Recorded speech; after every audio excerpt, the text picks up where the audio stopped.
Halo, selamat siang. Selamat siang kepada para pemirsa. Halo, selamat siang. Assalamualaikum, Dr. Aminuddin. Dr. Amin, halo. Apakah kedengaran suaranya? Halo. Ya, hello. Halo, Dr. Hello. Amin. Ya, ya, hai. Halo. Bagaimana kabarnya? Ya, ya, oke, apa kabar, Dr. Erwin? Oke. Iya. Sejak Februari ya kita bertemu terakhir kali. Ya, ya, ya. Ya, so macam mana kondisi Jakarta? Oke. Oh, saya di Sorry, Jerman. Jerman. Hah, di Ya, Jerman. Oh, sorry, sorry. iya, kondisi di Jerman sekarang sudah stabil. Jadi Stabil. toko-toko sudah buka, jadi sudah new normal lah kalau kata Ya, orang-orang. ya, Jadi ya. So, keluar pakai Jerman di mana? masker. Di bandara yang mana? Di bagian Bapak dekat di mana? dekat Mana? di dekat daerah Munster, di daerah Munster. Jadi itu di sebelah barat. Oh, oke, oke, oke. Iya, dekat dengan border Belanda. Ya, oke lah. Oke, so Oke. kena stay safe lah, stay safe. Iya, Dokter Amin juga ya. Oke, Ya, selamat ya. siang kepada para pemirsa juga yang sudah join dengan live ini. Seksi hari ini adalah kita akan membahas secara gamblang apakah tumor itu dan apa mitos-mitos yang ada ya. Sebelumnya saya akan memperkenalkan diri dulu. Dr. Amiduddin Rahman Muhammad Midin ini lulus dari University of Malaya pada tahun 1999, lalu melanjutkan pasca sarjana di Saint Luke Hospital. Di sana dia mendapatkan gelar radiologis dari Royal College of Radiologists dalam onkologi klinis pada tahun 2006. Sejak itu beliau sering mengikuti riset-riset dengan British Columbia Cancer Agency, dan dia ahli di bidang radioterapi, di mana spesialisasi saat ini yang buat untuk tumor dengan radioterapi itu memang sangat-sangat jarang di dunia ini dan lagi berkembang.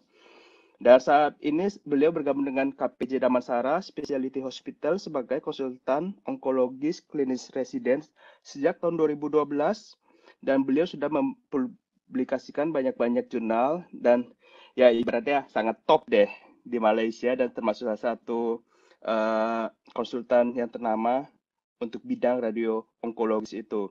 Jadi kalau misalnya ada pemirsa yang bingung, radio onkologis itu apa sih? Sebenarnya simpel aja, itu adalah ahli radiologi yang memang bidangnya itu untuk bagian tumor.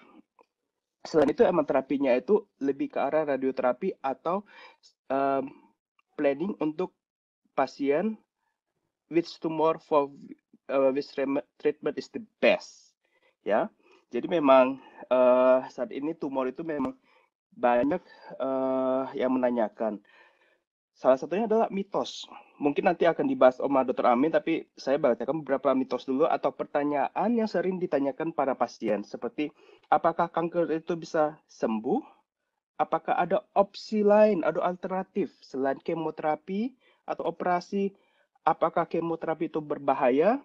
Dan kanker atau tumor apa yang paling sering terjadi di wanita maupun di pria? Atau ada yang preferensi lebih banyak ke wanita atau ke pria? Oke, saya rasa cukup untuk perkenalan dengan Dr. Amin sendiri. Dr. Amin, do you help me? Ya, ya, ya, boleh. Oke, saya sudah memperkenalkan. Mungkin Dr. Amin sudah, saya persilakan untuk waktu dan tempatnya untuk membacakan secara ringkas, waktu 20 menit, silakan, tentang tumor, mitos, dan treatment. Ya, okey. Terima kasih Bapak Irwin. Assalamualaikum dan selamat siang kepada ibu-ibu dan bapa-bapa semua. So hari ini kita akan berbincang sedikitlah tentang masalah yang biasa saya lihat di klinik dan rumah sakit yang pesakit-pesakit yang datang untuk mendapat rawatan dengan saya, penyakit kanker. Okay, so penyakit kanker ni saya punya lebih 10 tahun pengalaman dalam merawat pesakit kanker ni dengan radioterapi dan kemoterapi dan ubat-ubatan di Malaysia dan juga di luar negara, UK, Dublin, Ireland dan juga Canada. Dan kita akan membincangkanlah sedikit tentang fakta dan mitos tentang kanker dan hari ini kita khusus pada kanker payudara yang merupakan kanker yang paling biasa di kalangan ibu-ibu dan wanita. So kalau kita tengok di sini, kanker yang paling biasa di Malaysia dan juga di Asia Tenggara di kalangan lelaki, colorectal cancer ataupun kanker usus besar, diikuti oleh kanker paru-paru, kanker nasopharynx atau kanker hidung, kanker prostat dan kanker hati. Di kalangan ibu-ibu dan wanita pula, kanker payudara, breast cancer, colorectal cancer atau kanker usus besar, kanker paru-paru, kanker cervix atau kanker pangkal rahim dan juga nasopharynx. So kanker ni memang biasa dan yang penting kita nak perbetulkan silap faham dan mitos di kalangan masyarakat ialah kanker yang dapat dideteksi dini, deteksi awal dapat disembuh. Yang tu yang paling penting. So di sini sedikit statistik dari Indonesia daripada sumber GloboCan 2018, di mana populasi penduduk Indonesia 266 juta dan 348,000 pesakit kanker jumlahnya, dan pesakit yang meninggal akibat kanker 207,000. So kes-kes tu memang banyak dan kanker memang biasa. Saya rasa kebanyakan kita memang ada kenalan ataupun ahli keluarga yang telah mengidap penyakit kanker ni. Ada yang masih dalam rawatan, ada yang sembuh, ada yang telah meninggal. Tapi yang penting tu yang saya cakap tadi, kanker yang deteksi dini, deteksi awal dapat disembuh, dan dilihat di sini secara khusus pada Indonesia, top 10 kanker yang paling biasa berlaku di kalangan ibu-ibu. Mula-mulanya tengok breast cancer, kanker payudara paling tinggi, diikuti oleh kanker cervix, kanker paru-paru dan yang lain-lain, kanker ovary, leukemia, limfoma, kanker prostat, kanker kolon dan kanker nasopharynx. Di kalangan pria ataupun bapa-bapa pula, kanker paru-paru paling tinggi akibat merokok. Yang tu yang paling biasa berlaku ataupun punca dia ataupun sebab kanker paru-paru. Diikuti oleh kanker hati, kanker nasopharynx, kanker kolon, kanker prostat, limfoma dan leukemia. Limfoma, leukemia ni ialah penyakit kanker macam darah dan kelenjar. So kalau kita tengok di sini, kanker yang biasa berlaku dan kita boleh buat saranan untuk ujian pemeriksaan dan ujian saringan. Yang akan kita bincang sebentar lagi ialah kanker payudara, ujian pemeriksaan payudara dan juga ujian saringan mammogram atau ultrasound. Tetapi untuk kanker yang lain saya akan terangkan sedikit sekarang ni, dan mungkin kita akan ada sesi kemudian. Untuk kanker kolon sebagainya, sebagai contoh, kanker usus besar atau kanker colorectum, kita sarankan umur 50 ke atas buat ujian kolonoskopi. Untuk kanker ovary, kanker cervix, di kalangan wanita, ibu-ibu, disarankan pap smear dan ujian oleh spesialis ginekologi dengan ultrasound dan pemeriksaan rahim dan sebagainya. Itu terutama sekali siapa yang telah berumah tangga dan seterusnya, umur 30 ke atas. Untuk siapa yang merokok, kita sarankan kurangkan dan berhenti merokok. Tetapi ada juga yang kita boleh guna CT scan paru-paru untuk deteksi dini kanker paru-paru. Kanker nasopharynx, kita sarankan ujian pemeriksaan oleh doktor telinga, hidung dan tekak untuk deteksi ada apa-apa ketumbuhan di bahagian kepala dan leher. Kanker prostat, di kalangan lelaki umur 60 ke atas, ujian darah PSA dan sebagainya. So untuk kebanyakan kanker yang biasa berlaku, kita boleh deteksi dini dengan pemeriksaan oleh doktor dan juga dengan ujian saringan. Ujian saringan maksudnya sebelum kita dapat apa-apa gejala, kita buat ujian tu untuk deteksi dini kanker.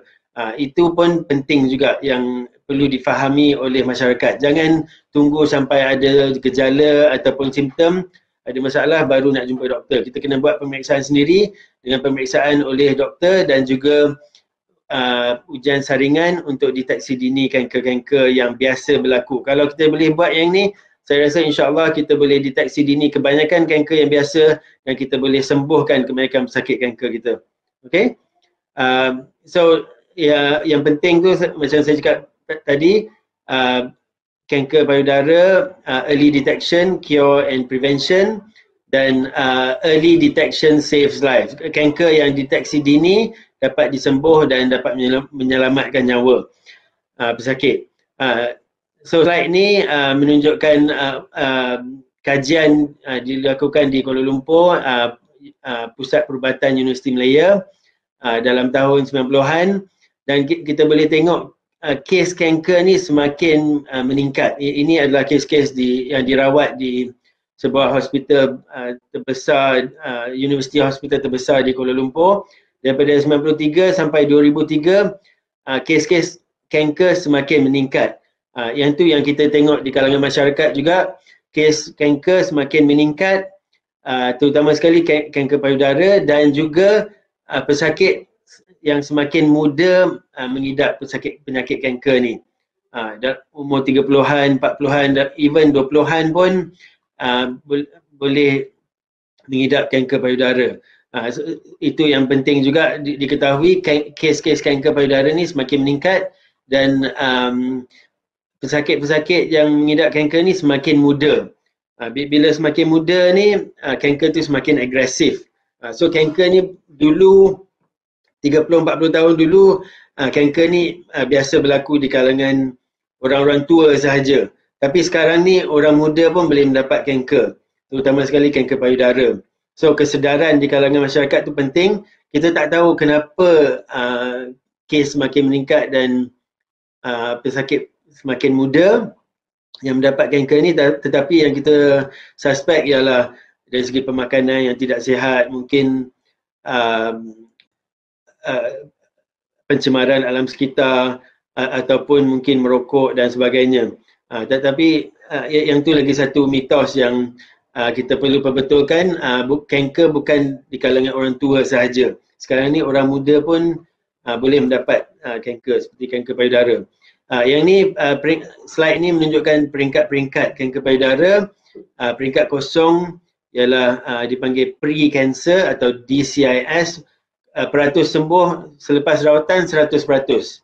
Selepas tu peringkat 1 ada ketumbuhan kecil, peringkat 2 sudah merebak pada kelenjar, dan peringkat 3 lebih besar, dan peringkat keempat dia merebak ke organ-organ lain.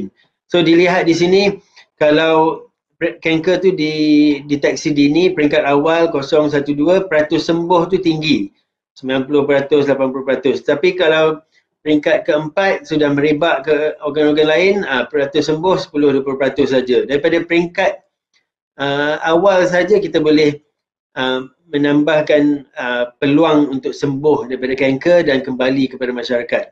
So, itu yang penting. Kita nak deteksi dini supaya dapat disembuh kanker tu dan pesakit boleh pulang kepada keluarga dan masyarakat kembali hidup normal selepas rawatan. Ini artikel saya di salah satu akhbar tempatan di Malaysia. Kanser payudara banyak pesakit keliru. Kanker payudara bukan disebabkan oleh memakai baju dalam atau bra yang tidak betul. Kanker payudara bukannya disebabkan oleh buatan orang dan sebagainya. Tetapi yang kita tahu, kanser payudara ni ada faktor keturunan lebih kurang 5%, tetapi kebanyakan kes kita tak tahu punca dia. Okey, yang tu yang kita nak perbetulkan, beberapa mitos yang berkaitan dengan kanker ni. Tetapi yang kita tahu, kalau kanker tu dideteksi dini, boleh disembuh. So insyaAllah tak perlu risau. Ini gambar yang menunjukkan kanker payudara. Ada dua gambar ni, yang besar yang telah dah melibatkan kulit dan sebagainya. So kita tak nak lihat kes-kes macam ni. Sepatutnya kanser payudara paling mudah untuk deteksi dini boleh membuat pemeriksaan sendiri untuk umur 20 ke atas, boleh membuat ujian saringan, ultrasound dengan mammogram, peringkat umur 40 ke atas. So kanker payudara adalah kanker yang paling mudah deteksi dini, tetapi masih ramai lagi ibu-ibu pesakit ni yang datang peringkat lewat sebab takut dengan rawatan di hospital dan tidak fikir pasal kanker sebab mungkin tak ada faktor keturunan dan sebagainya. Kanker macam saya tunjuk sebelum ni memang biasa berlaku dan semakin ramai wanita mendapat kanker dan semakin muda. So kena ada kesedaran tentang kanker payudara di kalangan masyarakat. Macam saya cakap tadi, early detection saves lives. Kanker peringkat awal boleh disembuh. Itu yang message yang saya nak sampaikan. Kalau dah lupa apa yang saya cakap benda lain, just ingat slide yang ni saja. Early detection saves life untuk kanser. Dan 99% sembuh pada 5 tahun selepas rawatan untuk kanker payudara yang dirawat peringkat awal. Okey. Kita tengok gambar ni, ada ramai orang dan wanita-wanita. So some women in this crowd may have early cancer. How to detect? Dari segi statistik, 1 daripada 20 wanita di Malaysia dan juga mungkin di Indonesia akan mendapat kanker payudara dalam waktu masa hidup. So macam mana kita nak detect kanker tu peringkat awal? Sepatutnya kan wanita membuat pemeriksaan kesihatan, pemeriksaan payudara sendiri atau breast self examination. Tetapi ramai yang tak buat sebab takut, mungkin segan atau ingat dia masih muda, tak perlu, kurang pengetahuan, terlalu sibuk dengan kerja dan jaga keluarga dan sebagainya. Yang ini tak betul lah. Sepatutnya wanita kena membuat pemeriksaan sendiri payudara umur 20 ke atas tiap-tiap bulan. Sebulan sekali selepas katalah pertengahan bulan, selepas period, selepas mens, dan kena buat pemeriksaan sendiri, dan kita akan bincang bagaimana kita membuat pemeriksaan tu. So selain daripada pemeriksaan sendiri, boleh membuat pemeriksaan, so ni cara dia. Berdiri dan periksa bahagian payudara, atas, bawah, kiri, kanan, bahagian puting, lepas tu bahagian ketiak dan leher. Sebarang benjolan, sebarang perubahan di payudara yang tidak berkurang atau bertambah selama lebih sebulan perlu diperiksa oleh doktor dan dibuat ujian-ujian selanjutnya. Okey?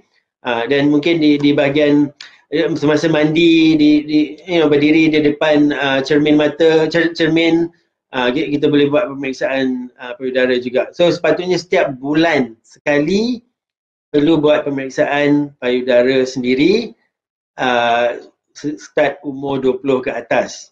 Okey, ini satu saranan. Lagi satu, kalau ada apa-apa yang dijumpai yang tak normal ataupun tidak pasti, boleh berjumpa doktor atau jururawat, boleh membuat pemeriksaan kesihatan payudara oleh jururawat ataupun doktor. Okey, dan mammogram ialah ujian saringan untuk kanser payudara dan biasanya berlaku ataupun dilakukan dengan ultrasound payudara untuk deteksi dini sebarang benjolan yang tidak dapat dirasai oleh pemeriksaan. Okey, supaya kita dapat deteksi awal lagi kan sebarang benjolan yang mungkin akibat kanker. Dan kita sarankan ibu-ibu atau wanita umur 40 ke atas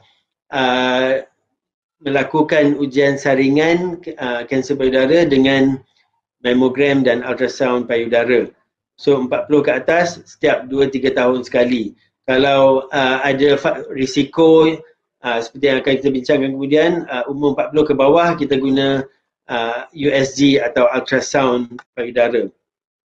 Okay, so faktor risiko yang saya nak bincang di sini ialah sebarang wanita, siapa-siapa wanita yang mungkin telah menggunakan rawatan hormon untuk pil perancang keluarga ataupun HRT, hormone replacement therapy untuk menopause, ataupun juga rawatan fertility untuk kesuburan yang menggunakan hormon.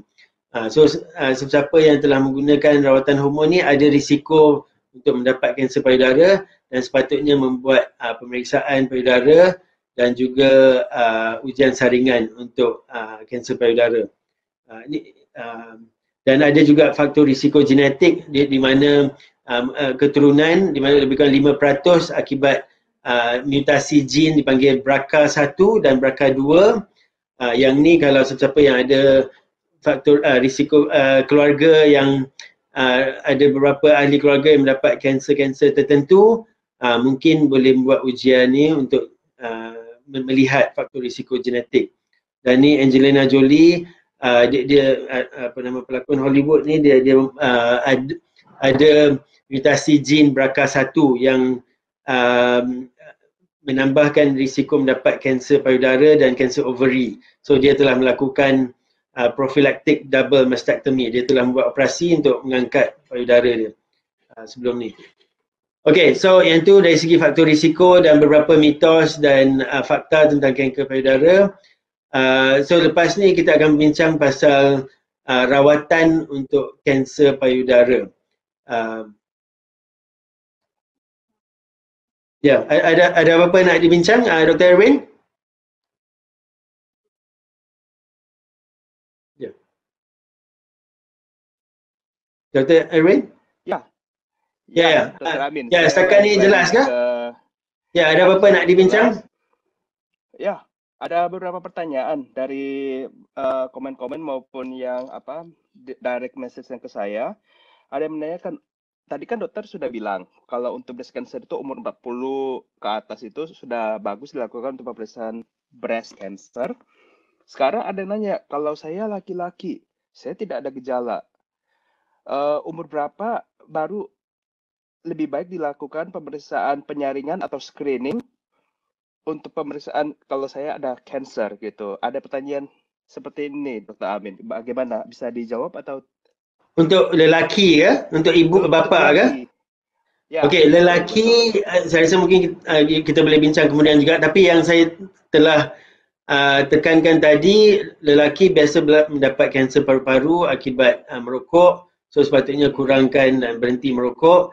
Dan siapa yang merokok ataupun nak deteksi dini untuk kanker paru-paru, disarankan membuat CT scan paru-paru umur 50 ke atas untuk deteksi dini kanser paru-paru. CT scan. Ya. CT okay? Scan, ya. Untuk kanser usus besar kolorektum umur 50 ke atas buat ujian saringan kolonoskopi. Ujian endoskopi kolon. Untuk kanser kolon umur 50 ke atas. Ya. Kanser prostat umur 60 ke atas, ujian saringan prostat dengan tes darah PSA.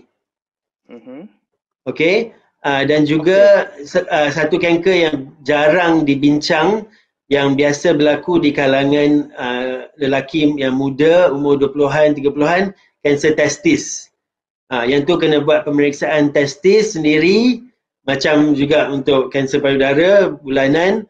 So pemeriksaan testis untuk lelaki especially yang muda, sebab kanser testis ialah kanser yang paling biasa berlaku di kalangan lelaki muda umur 20-an dan 30-an. Okey? So yang ni yang biasa berlaku. Selain daripada tu macam kanser nasopharynx, kanker yang bahagian kepala dan leher. Kalau ada apa-apa gejala perlu berjumpa dengan doktor telinga, hidung dan tekak, ENT. Kalau ada macam hidung tersumbat ataupun telinga ataupun ada benjolan di leher, yang tu perlu berbuat, terutama sekali kanker nasopharynx tu pun biasa berlaku di Malaysia, Indonesia, adalah salah satu kanker yang biasa berlaku di Malaysia, Indonesia di kalangan lelaki dan wanita. So kanker nasopharynx, tapi kanker payudara jarang berlaku di kalangan lelaki, tetapi boleh juga berlaku. So yang tu just buat pemeriksaan sendiri saja. Betul. Sama tadi Dr. Amin sudah mengatakan kalau kanker itu ada hubungan dengan genetik. Yes. Ya. Jadi bagaimana kalau dari pandangan Dr. Amin sendiri, Okey, kebanyakan dari segi pengalaman saya, kebanyakan pesakit kanker ni dia mendapat secara spontan atau secara rawak. Lebih 95% kanker dia tak ada risiko keluarga, keturunan. Dia memang mungkin ada faktor risiko macam hormon, macam kita bincang tadi lah. So kebanyakan kes ada satu kanker sahaja, dan juga kebanyakan dari segi kes adalah secara spontan atau rawak, bukan akibat keturunan. Tetapi dalam 5%, kurang daripada 5% kes, dia ada faktor keturunan yang genetik yang macam saya bincang tadi, mutasi jin BRCA1, BRCA1 dan 2 yang boleh meningkatkan risiko keluarga yang tersebut untuk mendapat kanker seperti kanker payudara, kanker ovarium, kanker prostat, kanker kolon dan sebagainya. So, kalau ada sesiapa keluarga yang mendapat kanker di peringkat umur yang muda, biasanya kanker payudara kita expect lepas umur 40-50. Tapi tiba-tiba dia dapat umur 20-an, ataupun kanker usus besar, colorectal cancer, umur 20-an, 30-an dah dapat kanker tersebut. So kita suspect mungkin dalam keluarga dia ada faktor keturunan mutasi jin seperti BRCA1 dan 2 ni. So untuk pesakit tersebut kita cuba rawat sebaik yang mungkin dengan operasi, kemo dan sebagainya. Tetapi untuk keluarga yang lain perlu ada kesedaran tentang kanker, dan sesiapa yang ingin mengetahui sama ada faktor risiko mutasi jin ini ke tidak, kena buat ujian darah untuk deteksi mutasi jin ini. Tetapi yang tu perlu jumpa genetic counselor dan sebagainya. So bukannya straightforward untuk terus nak buat ujian darah lah, sebab dia mempunyai implikasi tentang orang tersebut. Kalau ada mutasi jin, mungkin insuransi, syarikat insuransi tidak akan tidak berminat untuk mengambil pesakit orang tersebut untuk polisi insuransi dan sebagainya. So dia ada implikasi-implikasi tertentu yang bukan straightforward lah, yang kita boleh terus buat ujian darah untuk mutasi jin tu. Tapi itu setakat itu maklumat yang saya boleh bincangkan setakat ni. Ya, jadi intinya saya cuma ingin menanyakan aja, apakah lebih baik kalau misalnya emang di keluarga atau family sudah ada riwayat cancer, dilakukan screening lebih awal dan lebih sering. Apakah menurut Dr. Amin itu lebih baik atau bagaimana? Yes, so selain daripada membuat ujian darah untuk mutasi jin, sebarang keluarga yang ada ahli-ahli yang sudah mendapat kanker, tak kira umur berapa, sepatutnya kesedaran tentang kanker tu lebih tinggi, dan kita boleh membuat ujian pemeriksaan dan saringan. Tetapi mungkin dari setengah ujian saringan ni boleh dilakukan pada peringkat umur yang lebih awal. Sebagai contoh, kalau kanker payudara, of course mammogram, sebab dia ada radiasi dan sebagainya, itu kita tak sarankan umur kurang daripada 40, tapi kita boleh guna USG yang tidak ada bahaya risiko radiasi. So kolonoskopi pun, ujian endoskopi untuk kanker usus besar kita boleh guna peringkat, tidak perlu tunggu umur 50. Mungkin boleh dilakukan umur 40 ke atas dan sebagainya. So kita boleh melakukan ujian pemeriksaan dan saringan ni pada peringkat umur yang lebih muda, tetapi yang bersesuaian dengan umur ahli keluarga tersebut. Ya, dan lebih sering lah kita boleh lakukan ujian saringan dan pemeriksaan kesihatan. Oke, mungkin sebelum kita ke dalam sesi tanya jawab, kita akan balik dulu. Mungkin Dr. Amin ada slide selanjutnya. Tadi kan oke. So dari segi time tu kita okey ya. Berapa minit lagi kita ada? Sebenarnya tidak masalah kalau Dr. Amin. Ya, tak apa. Saya pun boleh teruskan untuk sepanjang hari ni kalau perlu. Kita akan lanjutkan presentasi Dr. Amin dulu sebelum kita ke sesi tanya jawab. Silakan Dr. Amin. Okey. So kita telah bincang sedikit sebanyak tentang fakta dan mitos tentang kanker, dan especially terutama sekali kanker payudara. Sekarang ni kita nak bincang pasal rawatan. So salah satu faktor kenapa ramai pesakit tak nak datang ke hospital, baik di Malaysia ataupun saya rasa di Indonesia, untuk kanker payudara, banyak mitos ni mengatakan rawatan di hospital agak agresif, agak menyakitkan, doktor dia nak mengangkat payudara saja, tak ada benda lain, dia nak buat operasi, radiasi pula. Banyak rawatan-rawatan lain kanker seperti radiasi, kemoterapi, banyak efek samping, kulit boleh terbakar, rambut gugur, muntah, banyak efek-efek samping yang menakutkan, yang menyebabkan ramai pesakit tidak datang ke hospital tetapi mendapatkan rawatan-rawatan alternatif yang tidak berkesan dan tidak ada bukti menunjukkan benda itu berkesan. Dan ada satu kajian di Malaysia, 30% pesakit yang datang ke hospital kerajaan, hospital Kuala Lumpur, hilang daripada follow up, tidak mendapat rawatan sebab dia pergi ke rawatan alternatif. Dan kebanyakan pesakit dia akan datang balik pada peringkat yang lebih lanjut dan ratus untuk sembuh tu akan semakin kurang, dan pada masa tu doktor pun tidak dapat membantu kecuali untuk palliative care saja, maksudnya untuk tunggu masa saja.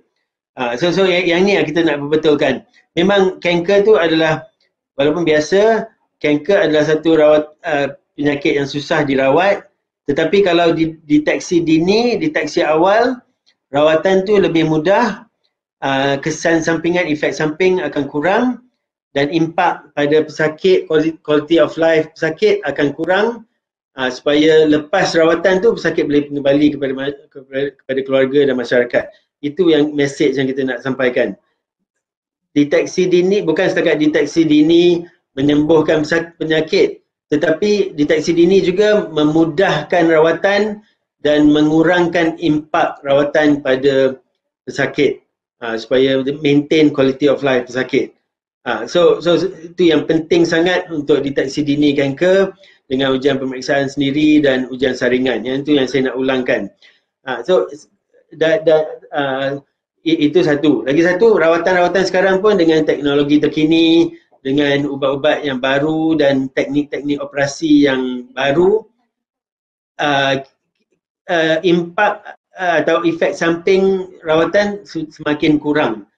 So kita operasi untuk kanker payudara dah bukan macam dulu. Saya akan tunjuk gambar-gambar selepas ni.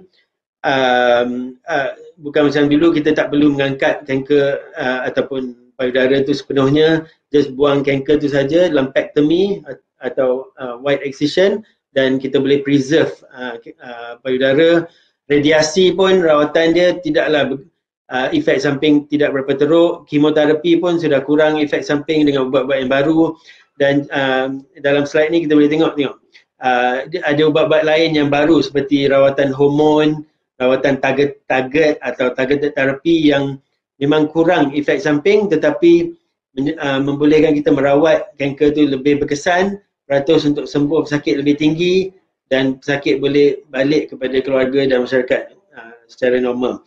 Okay, so dua rawatan yang penting untuk kanker payudara ni seperti dalam slide ni, local therapy, rawatan lokal, operasi dan juga radiasi untuk kontrol kanker di payudara, dan juga systemic therapy ataupun rawatan sistemik. Kanker payudara ni ialah yang perlu faham kenapa kita kena guna kemoterapi dan rawatan-rawatan ubat dan sebagainya, ialah sebab sel-sel kanker payudara ni boleh merebak kepada kelenjar di bahagian ketiak, leher dan juga ke organ-organ lain dalam badan. So kanker payudara ni kita bukan setakat fokus rawatan pada payudara sahaja. Walaupun operasi dah dibuat, kita kena buat rawatan-rawatan lain untuk mengurangkan kemungkinan kanker tu berulang. Sebab sel-sel tu masih ada, sebab tu untuk bahagian lokal, bahagian payudara kita buat radiasi, bahagian seluruh badan yang lain kita buat rawatan ubat-ubatan, kemoterapi, rawatan hormon dan targeted therapy. Okay, so ini gambar menunjukkan operasi untuk kanker payudara, lumpectomy. Kalau kita dapat deteksi kanker tu awal, kanker tu masih kecil, kita boleh buat lumpectomy. Maksudnya kita membuang, doktor bedah tu dia akan membuang kanker tu saja, dan payudara dapat di preserve ataupun ditinggalkan. Tidak perlu membuat mastectomy atau mengangkat payudara. Operasi yang kedua yang biasa berlaku ialah mastectomy kalau kanker tu sudah besar dan tidak dapat selamatkan payudara tu. Tetapi sekarang ni kita ada banyak teknik-teknik rekonstruksi payudara, breast reconstruction dengan menggunakan expander dan implant, dan ni sebagai contoh, kanker ni peringkat belah kiri sudah membuat mastectomy tetapi dibuat breast reconstruction, dan selepas tu payudara tu nampak macam seolah-olah macam normal. So ini pun salah satu option yang untuk sesiapa yang risau untuk membuat mastectomy, ini adalah salah satu pilihan untuk buat breast reconstruction. So radioterapi ialah rawatan yang penting juga dalam rawatan kanker payudara, dan biasanya dilakukan selepas operasi untuk membuang kanker tersebut, lumpectomy ataupun mastectomy. Pesakit mendapat rawatan dengan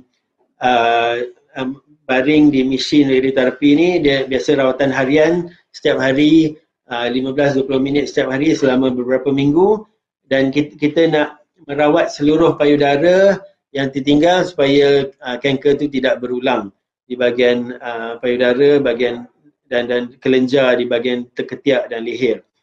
Ini adalah salah satu contoh pesakit yang mendapat rawatan radioterapi selepas mastectomy, dan kesan sampingan dia pun tidak berapa teruk sebab kita menggunakan teknologi baru sekarang ni, teknologi 3 dimensi dan intensity modulated radiation therapy.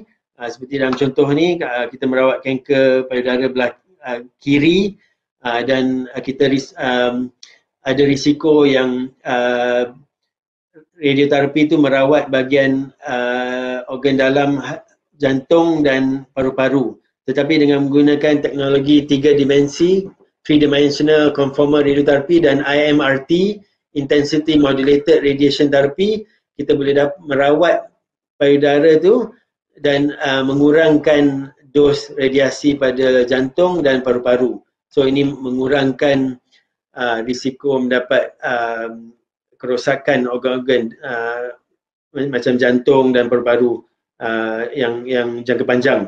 Okay, so banyak teknologi yang baru yang membolehkan kita merawat pesakit kanker payudara ni dengan radioterapi dan membolehkan kita merawat dengan lebih selamat, mengurangkan risiko efek samping pada kulit, pada organ-organ dalam dan sebagainya. So banyak teknologi yang terkini lah. So sekarang ni rawatan radioterapi agak mudah dan kurang efek samping berbanding dengan 30-40 tahun dulu. Mesin-mesin radioterapi yang lama yang menyebabkan banyak efek samping yang teruk seperti kulit terbakar, efek pada jantung, paru-paru dan sebagainya. So sekarang ni kita dah tak melihat efek samping yang teruk macam dulu, disebabkan oleh perkembangan teknologi terkini dalam bidang radioterapi. Okay, so itu radioterapi. Sekarang ni kita alih pula pada kemoterapi. Kemoterapi biasa digunakan untuk kanker payudara, sama ada peringkat awal ataupun peringkat lewat. Yang ni kita infusekan ubat melalui salur darah selama beberapa jam di rawatan harian di hospital atau rumah sakit, dan biasanya rawatan pesakit luar, pesakit tidak perlu menginap di hospital, rawat jalan. Dan sekarang ni pun banyak ubat-ubat yang walaupun ada juga efek samping daripada kemoterapi seperti rambut gugur, tetapi rambut gugur tu rambut akan tumbuh balik. Dia efek samping short term ataupun jangka pendek, dan boleh diuruskan. Efek samping seperti muntah dan sebagainya, kita ada banyak ubat-ubat yang boleh digunakan untuk mengurangkan efek samping tersebut seperti muntah dan sebagainya. So kita jarang lihat pesakit mendapat muntah yang teruk akibat kemoterapi. So efek samping tu kurang sekarang ni dan jangka pendek, dan kebanyakan pesakit dia akan recover ataupun pulih semula seperti normal selepas menamatkan rawatan kemoterapi tersebut. Okey, so itu yang mesej yang kita nak sampaikan. Efek samping yang kita lihat sekarang semakin kurang sebab kita ada menggunakan ubat-ubat dan rawatan untuk efek samping tersebut, dan biasanya ialah short term, jangka pendek, dan sakit akan kembali ke normal selepas rawatan kemoterapi tersebut. Okey. So ini artikel saya dalam surat khabar di Malaysia, Precision Medicine, The Future of Cancer Treatment. So sekarang ni kita ada teknik-teknik yang mana kita boleh membuat analisa terhadap kanker tersebut dan melihat bahan genetik dan bahan-bahan lain, analisa yang lanjut tentang kanker tersebut, dan kita boleh predict ataupun kita boleh melihat rawatan mana yang sesuai untuk kemoterapi untuk kanker tersebut. So bukannya kita menggunakan ubat-ubat yang biasa saja. So kita boleh check ataupun periksa, menganalisa kanker tersebut dan tengok rawatan mana yang sesuai. So ini dipanggil precision medicine, perubatan precision ataupun yang khusus untuk kanker-kanker tertentu. So maksudnya kalau ada 10 pesakit kanker payudara, mungkin bukan semua pesakit tu respon pada rawatan yang sama. So mungkin pesakit A tu mungkin rawatan dia berbeza daripada pesakit B dan sebagainya. So yang tu kita boleh tengok dari segi analisa genetik dan sebagainya terhadap kanker tersebut. So sekarang ni kita boleh buat analisa tersebut dan kita boleh tengok. So dengan ni kita boleh menggunakan rawatan dipanggil targeted therapy untuk kanser payudara dan kanser yang lain. Okay, so rawatan kanker targeted therapy ni seperti yang untuk HER2 positif breast cancer atau kanser payudara HER2 positif, kita boleh menggunakan ubat-ubat baru ni seperti Herceptin atau Perjeta, dan ubat-ubat ni walaupun diberi infuse bersama kemo ataupun dengan sendirian, efeknya lebih bagus dan efek samping, kesan sampingnya semakin kurang.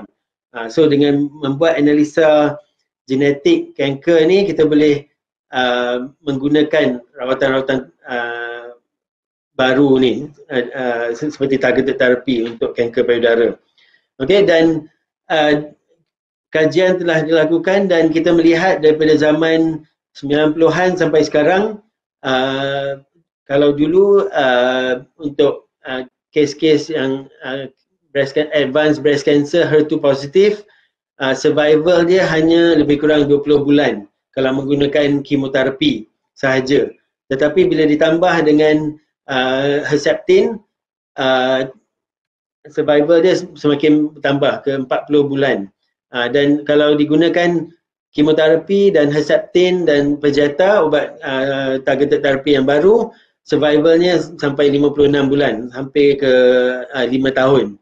Ini ialah untuk kes kanser payudara peringkat 4, peringkat advance. Pesakit boleh survive sampai ke 5-6 tahun dan kita dapat kontrol kanker ni.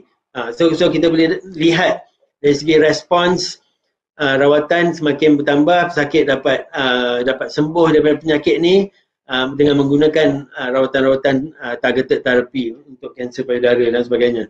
So kita boleh lihatlah memang ada perkembangan atau kemajuan dari segi rawatan banding dengan dulu. Kemoterapi saja banyak efek samping, kesan pun keberkesanan pun kurang. Tetapi sekarang ni dengan kemoterapi dan targeted therapy, efek samping semakin kurang tetapi keberkesanan semakin tambah dan pesakit boleh balik kepada keluarga dan masyarakat melakukan aktivitas secara normal. Okay, so ini memang ketara.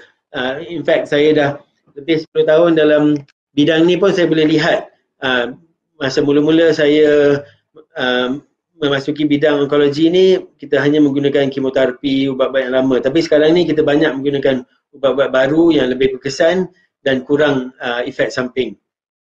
Okay. So ni saya nak bincangkan tadi, kanker payudara di kalangan lelaki memang jarang, kurang daripada 1%, tetapi masih boleh berlaku So adalah penting juga untuk lelaki pun melakukan ujian pemeriksaan sendiri payudara. Ini adalah kes yang di mana mendapatkan kanser payudara belah kanan dan telah membuat rawatan mastektomi atau operasi membuang payudara. Okey, ini adalah contoh satu kes untuk melihat perubahan dari segi rawatan untuk kanser ni. Yang kes ni saya jumpa di Kanada semasa saya buat training di Kanada. Pesakit berumur sekarang ni 70 tahun 98, umur 72, tetapi dia mendapat kanser payudara belah kiri pada umur 26 tahun 52. Okey, so dia telah melakukan operasi radical mastectomy di mana payudara diangkat dan juga dinding dada atau chest wall muscle pun telah diangkat.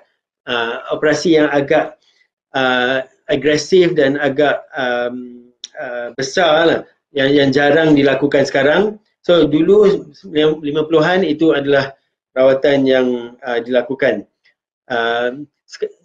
Lepas tu 1998, umur 72, dengan kesedaran yang lebih, dengan ujian saringan dan sebagainya, kita dapat deteksi dini.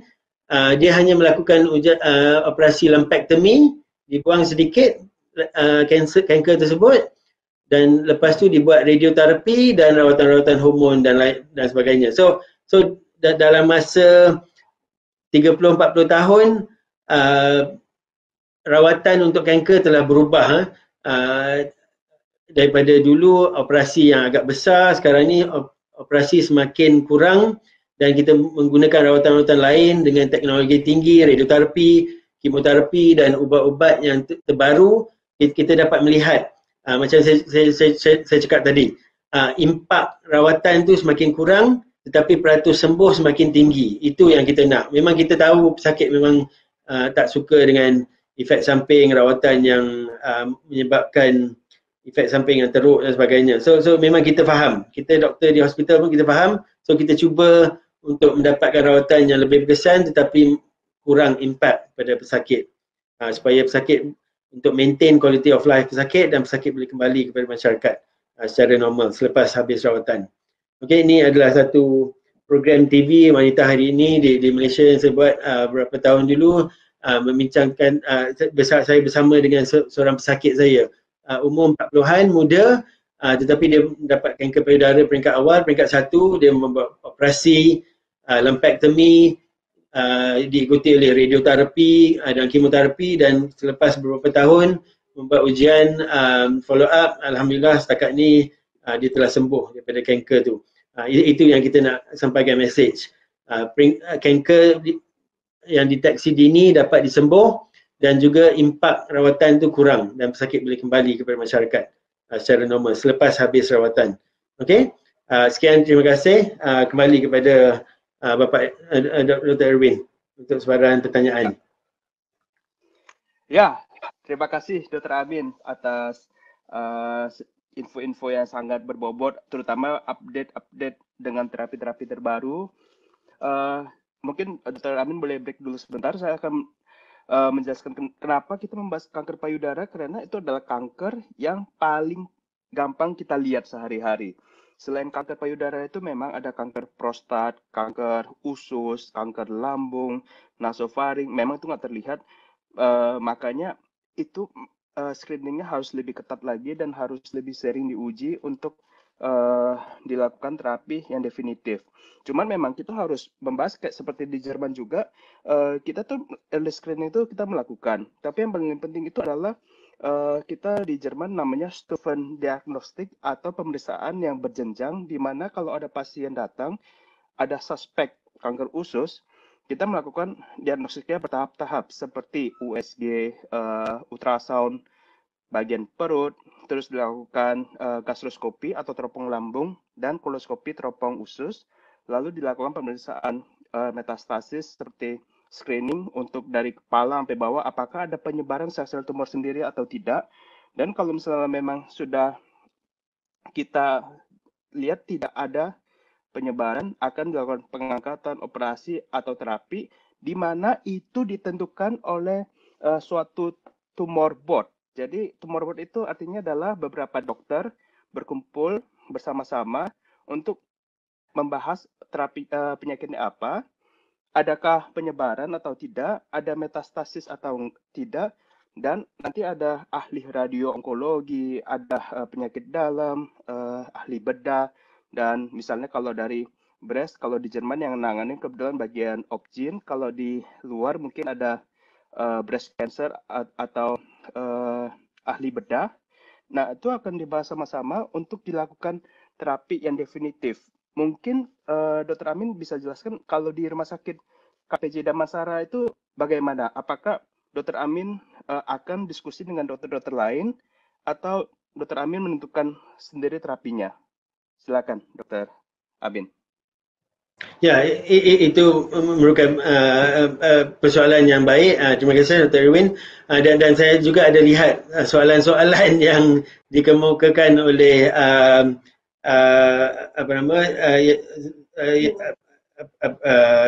yang mengikuti program kita hari ini. Salah satu soalan dia sama biopsi kanker tersebut atau tumor adakah menyebabkan biopsi sering dianggap berbahaya membuat kanker menyebar. Apakah fakta atau mitos? Ini adalah mitos, bukannya fakta. Kita membuat untuk menentukan sama ada kanker atau tidak, kita perlu membuat biopsi, mengambil sampel tersebut sama ada melalui operasi atau menggunakan jarum untuk mengambil sampel. Dan sampel akan dihantar ke makmal dan akan dibaca oleh patologis, dan itu adalah maklumat yang penting untuk menentukan sama ada kanker atau tidak. Dan prosedur biopsi ini tidak membahayakan pesakit dan tidak menyebabkan kanker itu menyebar. So ini adalah satu mitos yang perlu diperbetulkan. Dan kembali kepada soalan Dr. Irwin, memang kita di sini Rumah Sakit KPJ Damansara pun ada tumor board juga, di mana saya bersama dengan rakan sekerja saya, doktor-doktor bahagian lain, doktor bedah, usus, doktor breast cancer surgeon, kanker, pakar bedah sakit puan atau OBGYN, radiologi, physician, pakar perubatan dalam, paru-paru dan sebagainya. Kita akan membincang setiap kes tu untuk mendapatkan rawatan yang terbaik untuk setiap pesakit kanker, sama ada operasi ataupun membuat radiasi, kemoterapi dan sebagainya. So memang kita ada juga tumor board di Rumah Sakit KPJ Damansara, dan ini adalah satu fakta yang penting lah, di mana sakit kanker tu bukan saja dirawat oleh seorang pesakit, seorang doktor saja, bukan onkologi saja. Kita memerlukan doktor pakar bedah, doktor perubatan dalam, radiologi, onkologi dan juga yang paramedik, bukan setakat doktor saja. Ada juga onkologi nurse, jururawat onkologi yang memberi rawatan kemoterapi dan memberi kaunseling kepada pesakit, memberi support, emotional support, counselling dan sebagainya. Itu pun penting juga. Fisioterapi untuk sesiapa yang telah membuat operasi, untuk pulih daripada operasi, pakar pemakanan. Pemakanan pun penting juga. Banyak mitos tentang kanker dan pesakit kanker. Banyak pantang larang yang tak betul. Sepatutnya pesakit kanker tu perlu memakan makanan yang seimbang dan sihat. Bukannya pantangan yang tidak masuk akal, vegetarian, kurangkan gula dan karbohidrat atau ketogenic diet. Yang tu pun banyak juga yang kita boleh bincangkan kemudian. Dietitian pun penting, dan kita di Rumah Sakit KPJ Damansara, kita adalah hospital rumah sakit yang disertified oleh Plaintree Organisation di Amerika Syarikat, di mana kita melihat pesakit dan keluarga secara holistik, dan diet atau nutrisi pesakit itu adalah sangat penting. Kita tekankan nutrisi ini sebab dia akan membantu pesakit untuk pulih daripada rawatan dan pulih dan sembuh daripada penyakit-penyakit, terutama sekali penyakit kanker. Ini ada lagi satu soalan, memanaskan makanan menggunakan kotak plastik menyebabkan kanker. Ini adalah soalan yang susah untuk, kita susah untuk buktikan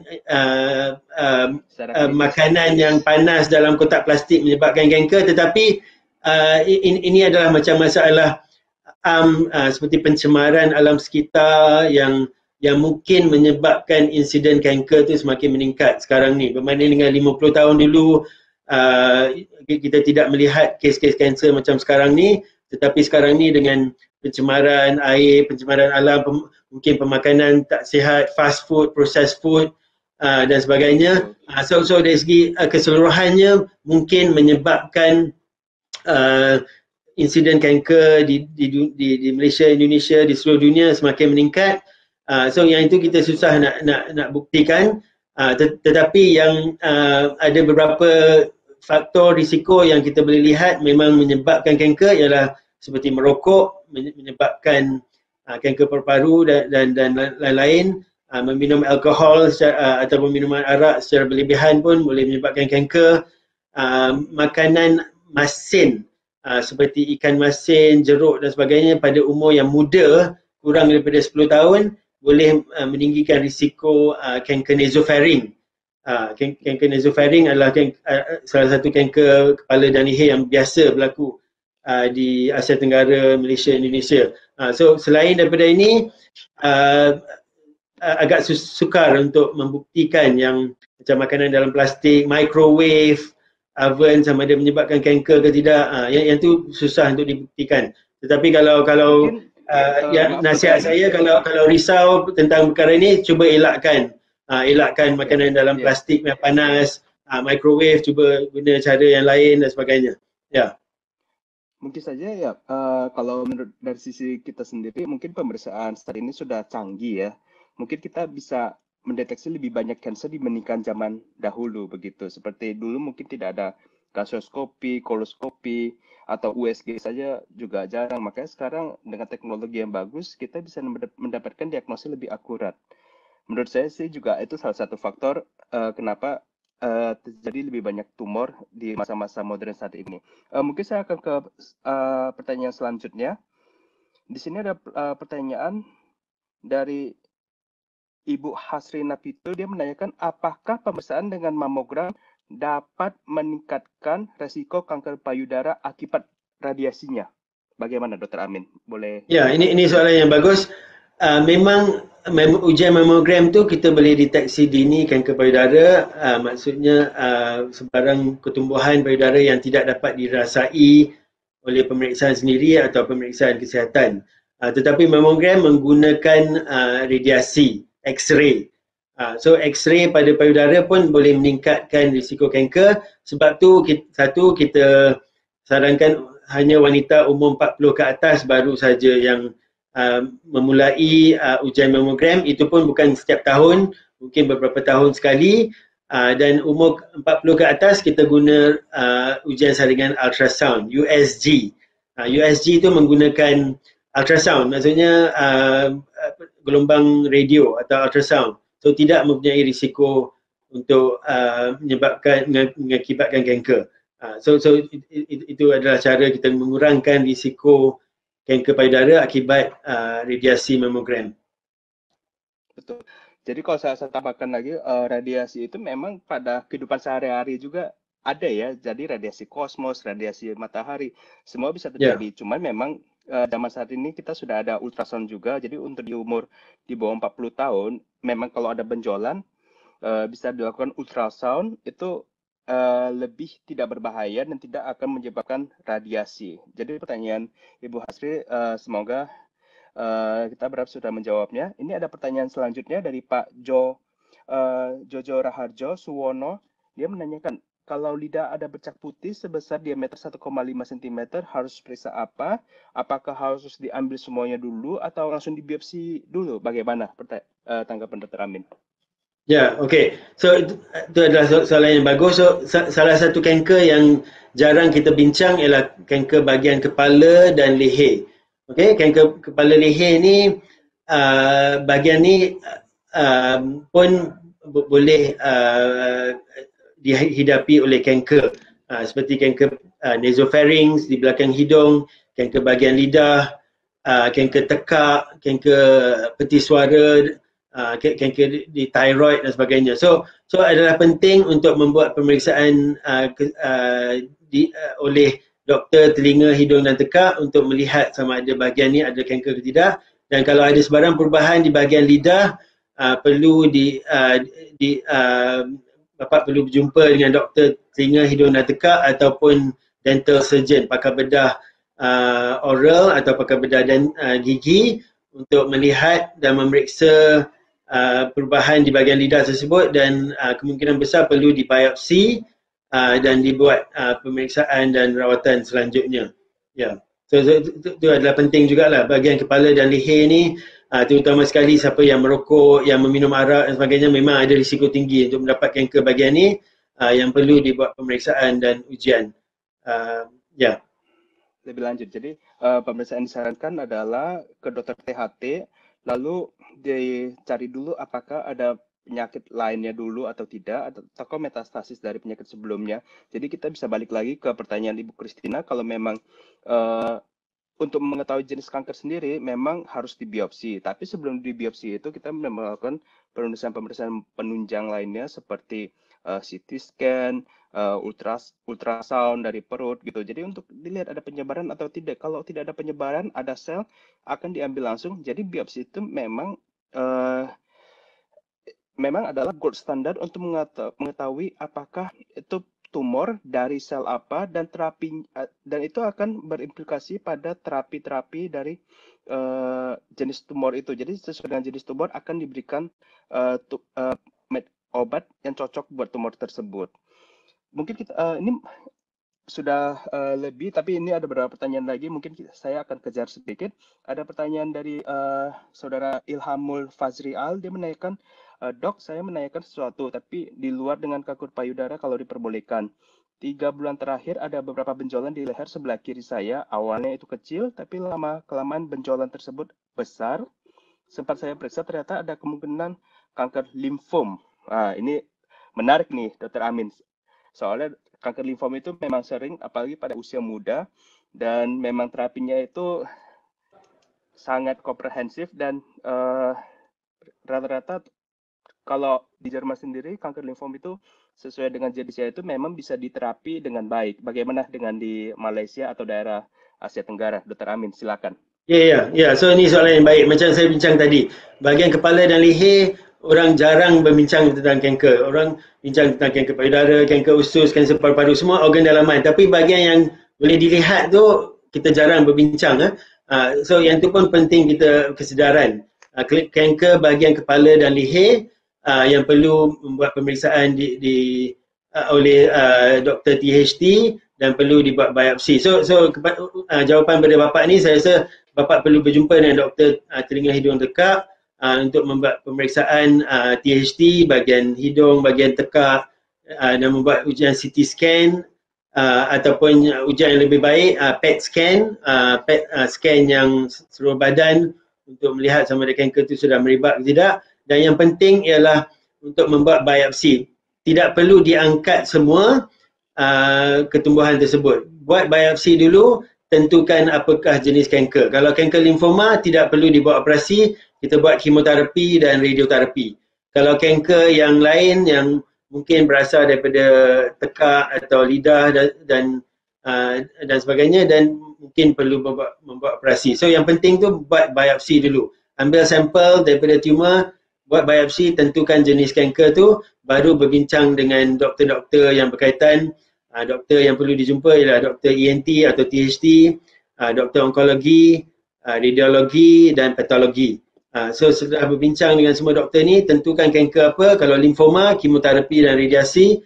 Kalau kanker yang lain, mungkin perlu buat operasi dan radiasi dan sebagainya. So tentukan kanker tersebut sebelum mendapat rawatan, dan saya memang biasa merawat kanker limfoma ni di peringkat awal, dan peratus untuk sembuh tu memang tinggi kalau kita deteksi awal. Macam saya bincang tadi, memang peratus pengalaman kita di sini di Malaysia, di Rumah Sakit KP Jaya memang peratus tinggi untuk sakit limfoma yang mendapat rawatan kemoterapi dan radiasi, terutama sekali siapa yang dapat deteksi dini, deteksi peringkat awal. Ya. Oke.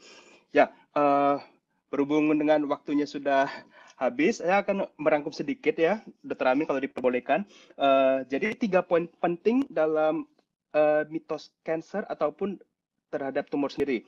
Jadi pertama itu paling penting adalah early detection, seperti yang Dr. Amin sudah bicarakan, seperti para wanita di atas 40 tahun ke atas, mungkin mamografi atau sonografi atau pemeriksaan fisik berkala. Untuk pria yang paling sering adalah prostat, bisa cek darah, atau paru, atau nasofaring, bisa kontrol ke dokter THT.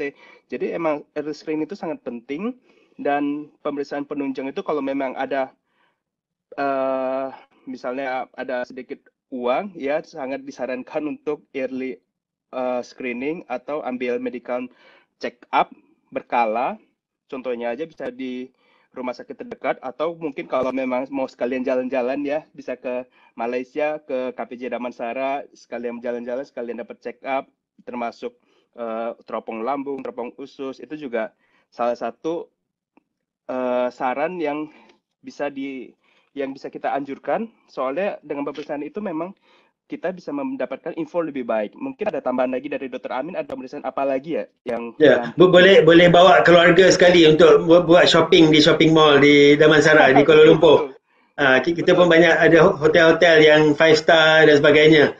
KLCC boleh berjalan-jalan bersia-sia dengan keluarga.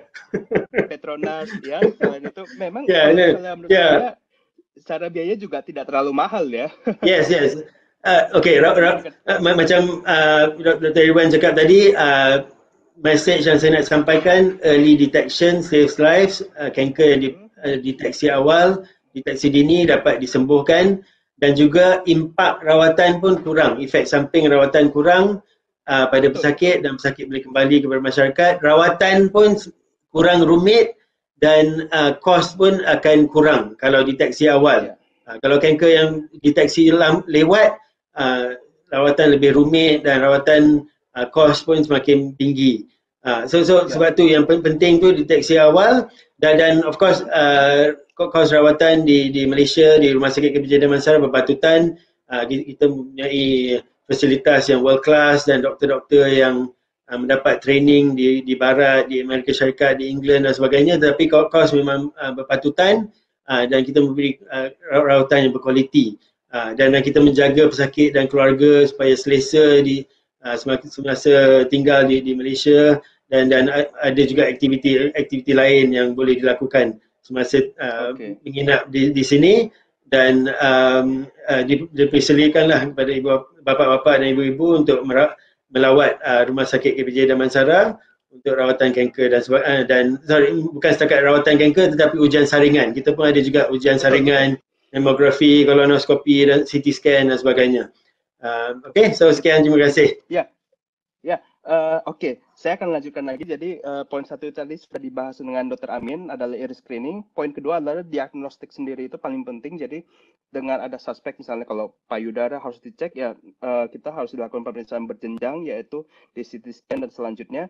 Dan memang kalau masalah itu lebih baik jauh-jauh hari bisa komunikasikan kepada tim kita dulu, kita bisa atur, dan paling penting adalah kita ingin membuat perawatan sangat singkat dan pemeriksaan berjalan terus, biar pasien tidak di rumah sakit terlalu lama dan menunggu hanya untuk pemeriksaan, dan itu kos akan lebih banyak. Makanya kalau dari sisi kita, Dr. MY juga, kita menyarankan kalau misalnya pasien mau dicek itu, lebih bagus kita membicarakan jadwal, kita akan schedule atau menjadwalkan semua pemeriksaannya biar pemeriksaan akan lancar. Dan poin ketiga paling penting adalah terapi, seperti yang Dr. Amin sudah sampaikan. Ada beberapa opsi, operasi, kemoterapi, radiasi, dan mungkin ini yang paling penting kita cantumkan adalah target terapi, atau kita sebut di Jerman itu imunterapi. Itu adalah terapi yang sangat bagus, dan kita sudah lihat slide-slide sebelumnya, dengan 5 year survival rate-nya itu sangat tinggi dibandingkan kalau cuma terapi kemoterapi aja.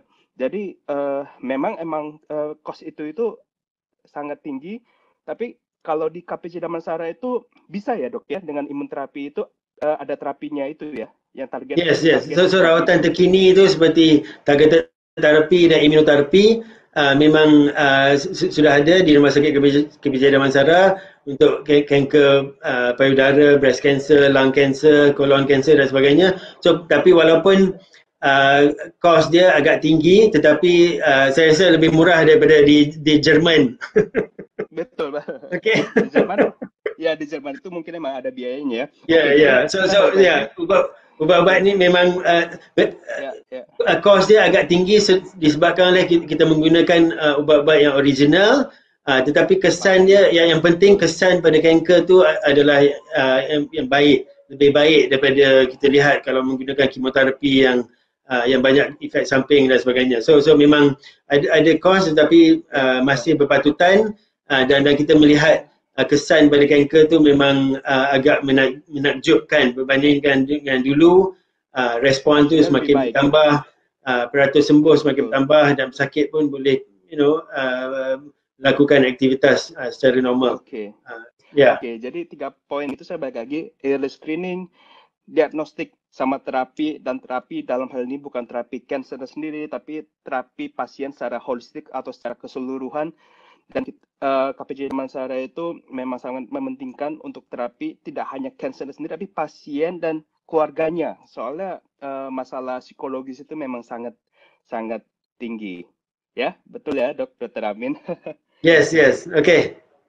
Oke, terima kasih atas waktunya Dr. Amin. Mungkin untuk para pemirsa yang mau berkonsultasi secara online dengan gratis, bisa kontak langsung dengan kita di website, ada alamatnya juga. Dan mohon kirimkan semua data-data yang sudah dilakukan dan di pemeriksaan yang sudah ada, biar bisa kita diskusikan lebih jauh dengan tim kita.